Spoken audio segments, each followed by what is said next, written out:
এই পরস্পরের সম্ভবত একজন সিনজির ড্রাইভার, তার নাম আমার নাই, তারে লই আমি একদিন ওয়াজে যাইতেছি মদনপুরের না ওরসপুরে যাই, আমার হুজুর একটা ঘটনা কই, আমি আজাইরা যখন কইলে তার অসুবিধা কেন, হুজুর আমার বসে মা মারা গেছে, আমারে কইল ওনারে বাবা আমার মা মারা গেছে যাই, তো গেলাম সারা রাত্র গাড়ি চইরা, সকালে তার বাড়ির কিনারে গিয়ে দিই হাজার হাজার দর্শক, হাজার হাজার মানুষ।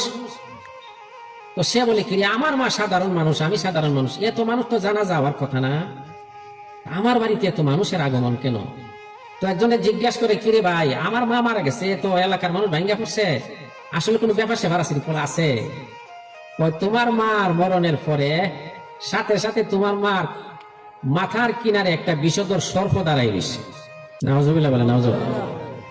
এই সাপ দৌড়াইতে পারে না, কেউ বড় যাইতে পারে না, এখন গোসল হইতো কেমনে, জানা যাইতো কেমনে?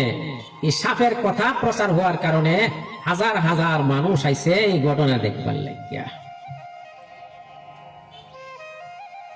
এখন কিতা করণ যায়, ও কোন হুজুরের দরকার, আওয়াজ করতো না, কোন হুজুরের দরকার, এলাকার আলেম ওলামারা ডাইকা আনছে। এখন সাপ যদি না যায়, বাইরে হরণ যেত না, দোয়ানো যেত না, কাফনও লাগান যেত না, জানাজা দফন হইতো না, আর মুর্দার যদি গড়তা হে ঘর আর কেউ যাই ধরে যাইতো না।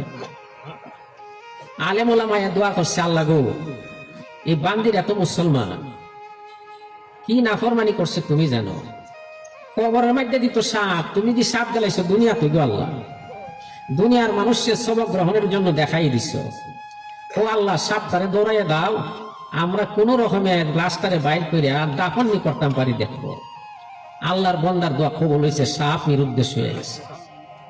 মানুষ ঘরে ঢুকিয়া বাইর করে সেটা গোসল কাফন দিয়া জানাজা ভরাইয়া কবরে দিত নিয়ে হন, লাশ কবরে দেওয়ার আগে দেখে সাপ কবরের মধ্যে বয়ে দিচ্ছে,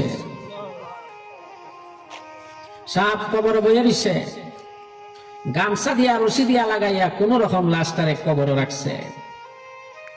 সমস্যাটা কি, নামাজ পড়ার কথা কইলে এটা হুজুরের কাম, তোরা নামাজ পড়া পড়, আমার যন্ত্রণা দিস না।